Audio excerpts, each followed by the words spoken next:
Nous venons au monde dans un souffle court. Et nous sommes comme un petit nuage qui apprend à se former et à s'épaissir dans la proximité de tunnels de cyclones. Nous survivons par miracle, mais le miracle se renouvelle si souvent et pour tant d'entre nous, que nous ne le voyons plus comme un miracle. Nous voyons les choses comme le déroulement d'une loi naturelle. Une évidence de la nature et de la société. Les bruits de guerre ? Nous n'en prenons pas conscience avant d'avoir eu nos propres petites guerres de cours de jeu. Et même encore, il nous faudra ressentir au cœur de l'adolescence, la douleur du monde qui vient cogner à la porte de notre sensibilité exacerbée. Beaucoup d'entre nous grandissent, vieillissent et meurent.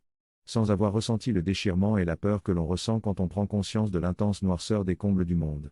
Des souterrains et des égouts qui permettent à la surface d'être propre et brillante.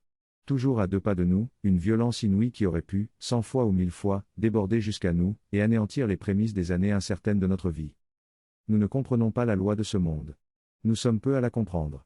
C'est l'ignorance qui nous fait espérer que le monde autour de nous, soit un lieu de paix et de fraternité. Combien nous aimons nous réjouir, quand nous croyons discerner ici ou là, des îlots qui semblent avoir préservé notre idée de la pureté originelle de la vie sur Terre. De la pureté originelle de l'humanité d'avant la chute. Mais personne n'a jamais chuté, et il n'y a jamais eu de perfection originelle. L'humanité est née dans la suie et dans la boue, et elle a toujours dû se battre contre ses bas instincts pour trouver le chemin d'une fragile grandeur et d'un éclat inconstant. Tout ce que nous voyons qui semble être des espaces et des moments de lumière. Cela n'existe qu'en vertu d'une seule et unique chose, il existe nécessairement des temps de repos dans les agitations de la bêtise humaine. Et qu'est-ce que la bêtise humaine ? C'est la condition de l'homme. Quand il néglige de développer sa force. Le pouvoir est l'un des noms de la force, et l'une des modalités de la force.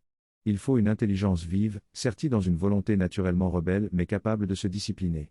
Il faut cela, pour que l'homme guérisse de sa propension à demander de la gentillesse et de la bonté, de la compassion et de la miséricorde. Quand lui-même est évidemment incapable d'incarner réellement ces traits. C'est l'homme guéri, qui se met à la recherche du pouvoir. L'homme encore malade a peur du pouvoir, comme le conditionné de la religion a peur du démon.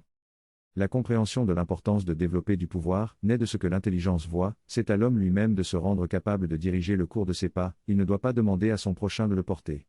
Et il ne doit pas fonder sa vie sur l'espoir d'être soutenu et épaulé par son prochain. Le jeu social est juste, quand chacun est responsable de lui-même, et quand personne n'est chargé de la responsabilité de porter les autres.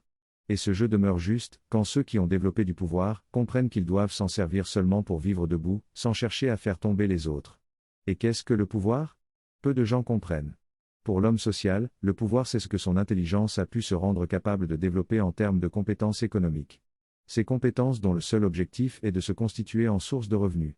N'est-ce pas sous la forme conventionnelle de l'argent, que la société a cristallisé son concept d'énergie ? Il en est bien ainsi. Il y a toujours un homme social au sein de l'identité de chacun. Et ceux qui le comprennent, ne perdent jamais de vue la relation entre le pouvoir et l'argent. Et l'importance de disposer de compétences économiques. Pour l'homme de vocation, le pouvoir consiste presque tout entier dans la maîtrise des principaux talents que requiert la discipline au cœur de sa vocation. Un homme de pouvoir est toujours un homme de maîtrise.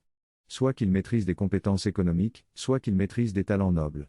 De ces talents qui rendent possible le principe même d'une vocation ayant de la noblesse ou de la grandeur.